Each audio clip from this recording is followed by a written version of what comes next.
Yang pertama yaitu pendahuluan mengenai chapter 5. Dalam bab ini membahas tentang popularitas dan pentingnya strategi dan struktur perusahaan multinasional atau MNC yang mendukung integrasi global, termasuk praktik manajemen sumber daya manusia atau MSDM yang terintegrasi secara global. Bab ini juga membahas batasan-batasan dari integrasi global dan kemampuan menyebar praktik MSDM ke dalam konteks nasional yang berbeda, serta peran politik internal di dalam MNC. Dalam bab ini menjelaskan juga bahwa integrasi global MSDM di MNC menjadi hal yang menarik dan bagaimana langkah-langkah dapat diambil untuk mencapai integrasi global yang lebih besar, baik secara umum maupun terkait dengan MSDM. Bab ini juga membahas alat-alat yang digunakan oleh MNC untuk memfasilitasi integrasi MSDM global dan bagaimana alat-alat tersebut digunakan. Dalam bab ini mengkaji kapan dapat dikatakan bahwa sebuah MNC telah mencapai integrasi MSDM global secara efektif. Baik, di sini saya akan menjelaskan materi tentang the case for global HRM integration.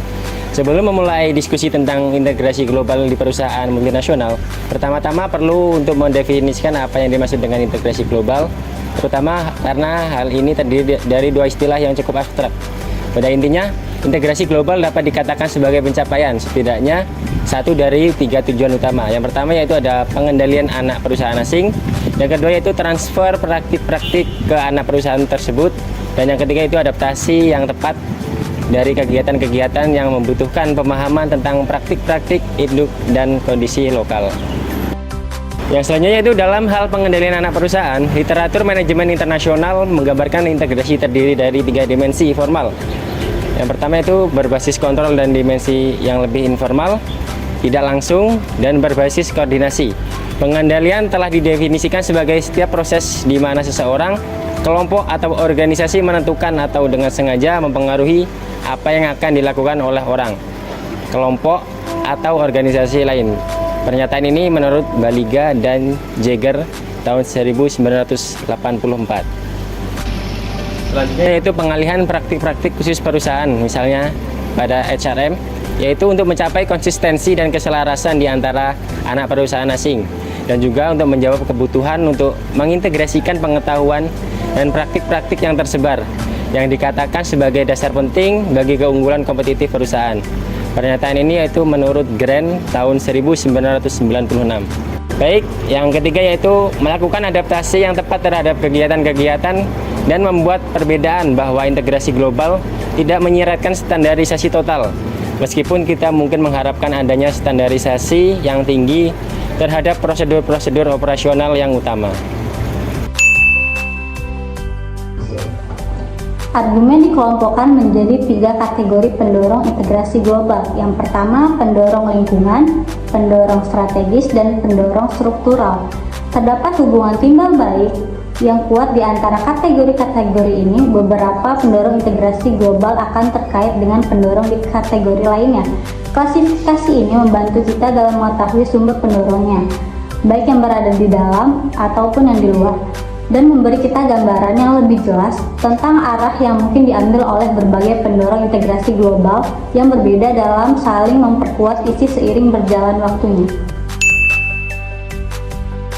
Selanjutnya ada environmental drivers. Jadi terlepas dari kebaruan dan keterbatasan globalisasi, ada banyak fitur globalisasi yang membuat integrasi global menjadi lebih layak, lebih diinginkan, dan bahkan lebih diperlukan. Di antaranya adalah semakin berkurangnya arti penting batas-batas negara, integrasi supranasional, pembongkaran hambatan perdagangan dan investasi, serta deregulasi pasar yang menjangkau luas. Selain itu, munculnya pelanggan global, perkembangan pesat dalam kemampuan dan penyebaran teknologi baru berbasis informasi dan web, dan keterbukaan negara-negara berkembang besar seperti negara-negara BRIC, seperti Brazil, Rusia, India, dan China, semuanya telah berkontribusi pada intensifikasi persaingan, sehingga dapat dikatakan bahwa semua itu juga telah meningkatkan daya tarik integrasi global bagi perusahaan-perusahaan multinasional. Materi selanjutnya, strategic drivers.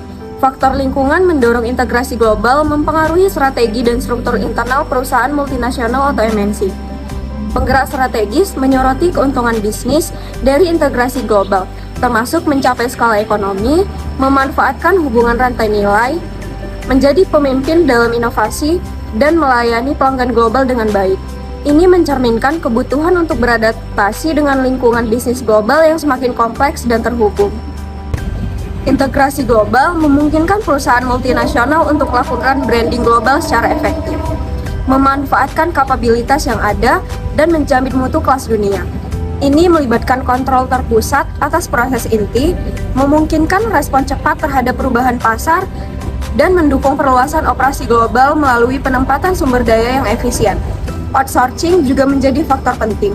Namun untuk berhasil, aktivitas yang dialihdayakan perlu terintegrasi secara global, terutama dalam hal manajemen sumber daya manusia.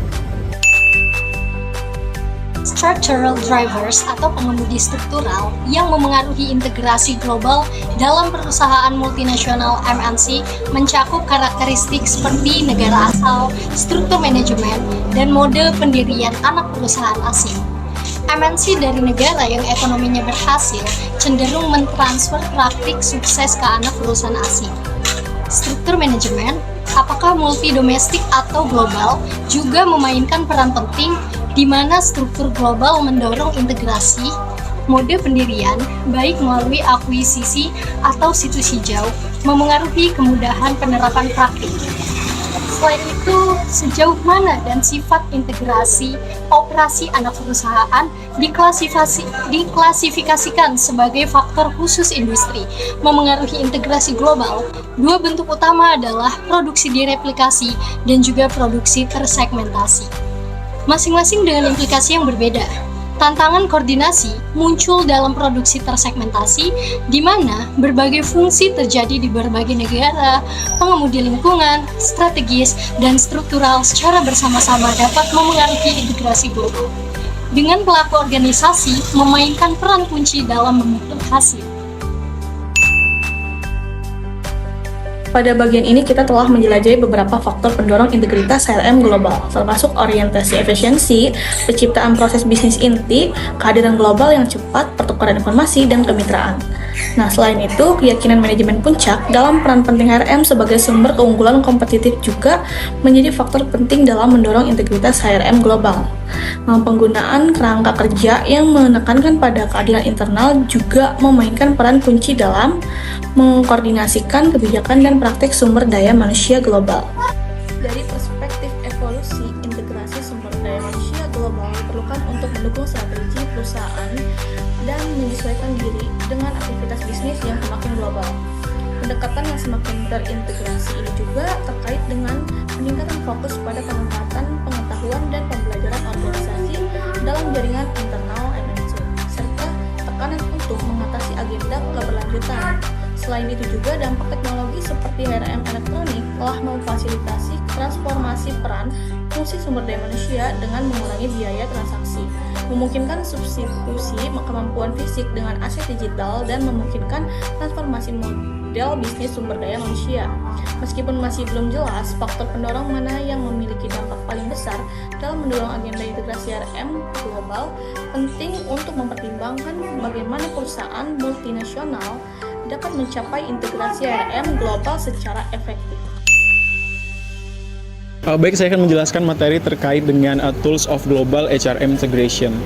Nah, di sini ada definisi integrasi HRM global. Ini mengacu pada upaya untuk mengkoordinasikan dan mengintegrasikan praktik manajemen sumber daya manusia di seluruh perusahaan multinasional. Hal ini bertujuan untuk mencapai konsistensi dalam kebijakan dan prosedur HRM di berbagai unit dan lokasi perusahaan. Selanjutnya adalah pengaruh manajemen pusat terhadap perilaku unit atau individu. Berkaitan dengan peran penting, manajemen di kantor pusat memiliki peran penting dalam mempengaruhi perilaku unit atau individu di seluruh organisasi. Selanjutnya berkaitan dengan mekanisme integrasi dalam konteks multinational company. Pendekatan kontrolnya di sini multinational company menggunakan kontrol birokratis dan personal. Kemudian bentuk integrasi yang digunakan yakni integrasi budaya dan normatif. Hal ini bertujuan untuk mengatasi perbedaan budaya antara afiliasi orang asing. Evolusi mekanisme integrasi berdasarkan grafik waktu ini menunjukkan peningkatan jumlah dan kehalusan mekanisme integrasi, kemudian berkaitan dengan peningkatan keterampilan. Di sini perusahaan multinasional company semakin mahir dalam mengimplementasikan mekanisme yang memanfaatkan konteks organisasi, sosialisasi, dan bahkan integrasi emosional. Jenis alat integrasi global. Klasifikasi mekanisme integrasi yang berbasis kontrol atau perilaku dan dua cara mengendalikannya, yaitu langsung dan tidak langsung. Harsing dan Short menyajikan 4 tipe utama mekanisme pengendalian perusahaan berdasarkan kombinasi apakah mekanisme tersebut langsung, tidak langsung, personal atau impersonal. Lalu Kim menyajikan 4 mode integrasi global. Yang pertama, mekanisme integrasi berbasis sentralisasi yang mengacu pada otoritas pengambilan keputusan dan dianggap sangat efektif karena menghasilkan skala global, ruang lingkup, dan efisiensi pembelajaran. Yang kedua, ada mekanisme integrasi berbasis formalitas yang mengacu pada kodifikasi dan standarisasi prosedur dan kebijakan kerja secara global. Yang ketiga, mekanisme integrasi berdasar integrasi secara informasi yang mencakup alat-alat yang memfasilitasi arus informasi yang dihasilkan dari database sederhana atau dari pertukaran informasi data elektronik yang kompleks. Lalu yang terakhir ada integrasi secara masyarakat yang melibatkan interaksi orang ke orang yang difasilitasi dari pertemuan, tim, komite, ataupun dari pemindahan orang antar unit. Baik, selanjutnya saya akan menjelaskan materi terkait Pattern of HRM Integration atau pola integrasi sumber daya manusia. Dalam konteks perusahaan multinasional, integrasi dalam manajemen sumber daya manusia sangat penting. Namun, pendekatan yang digunakan multinational company dalam mengintegrasikan human resource management bisa bervariasi tergantung pada kebutuhan dan strategi bisnis masing-masing perusahaan. Pertama, multinational company menggunakan pendekatan sistem dalam mengintegrasikan HRM. Ini berarti mereka tidak hanya menggunakan satu mekanisme, tetapi menggabungkan beberapa mekanisme sekaligus. Contohnya, mereka bisa menggunakan sentralisasi keputusan untuk keputusan besar, namun membiarkan subsidi tetap memiliki fleksibilitas dalam keputusan lokal. Selanjutnya, penting untuk dicatat bahwa mekanisme HRM yang berbeda dalam MNC tidak bersifat saling menggantikan, melainkan saling melengkapi. Misalnya, teknologi informasi HRM dapat digunakan untuk mengintegrasikan sistem informasi HRM di seluruh perusahaan, sementara pengiriman ekspatriat dapat membantu dalam transfer pengetahuan langsung antara pusat dan subsidi. Dalam mengintegrasikan human resource management, multinational company juga harus memperhatikan perbedaan antar MNC dan bahkan antar MNC dari negara yang sama. Hal ini karena konteks operasional, kebutuhan bisnis, dan budaya organisasi dapat berbeda di setiap tempat. Beberapa mekanisme integrasi HRM yang penting termasuk teknologi elektronik human resource management yang integratif, peran ekspatriat dalam transfer pengetahuan dan praktik human resource management, dan pengaruh dari departemen dan manajer HR di subsidi. Kemampuan departemen dan manajer HR di subsidi untuk beradaptasi dengan praktik HRM yang diberlakukan dari pusat merupakan faktor penting dalam kesuksesan integrasi human resource management. Namun perlu diingat bahwa pengambilan keputusan terkait mekanisme integrasi HRM tidak hanya bergantung pada manajemen pusat. Proses ini juga melibatkan negosiasi politis antara manajemen pusat dan juga manajemen subsidi. Setiap multinational company dapat memiliki preferensi yang berbeda dalam menggunakan mekanisme tertentu, bergantung pada strategi bisnis, kondisi pasar, dan kebutuhan operasional mereka. Dengan mempertimbangkan semua aspek ini, multinational company dapat mengembangkan strategi integrasi HRM yang kokoh dan adaptif, menggabungkan berbagai mekanisme dengan cerdas untuk mencapai efisiensi, koordinasi, dan konsistensi yang diperlukan dalam operasi global mereka.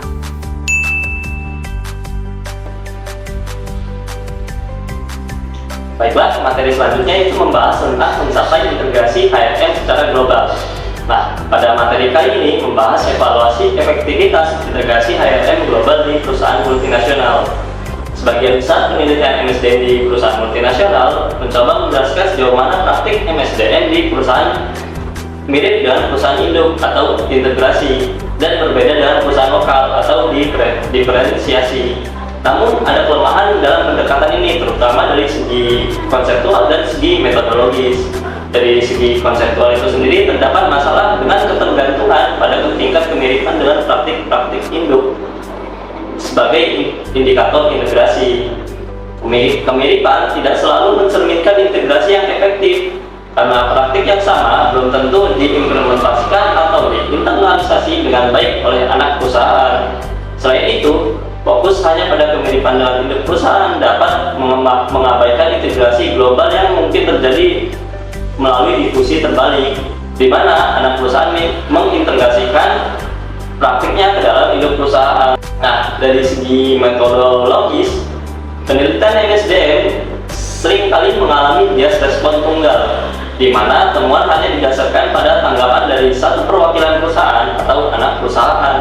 Nah, hal ini dapat menyebabkan pemahaman yang tidak akurat tentang praktik MSDM di anak perusahaan dan sejauh mana integrasi global terjadi.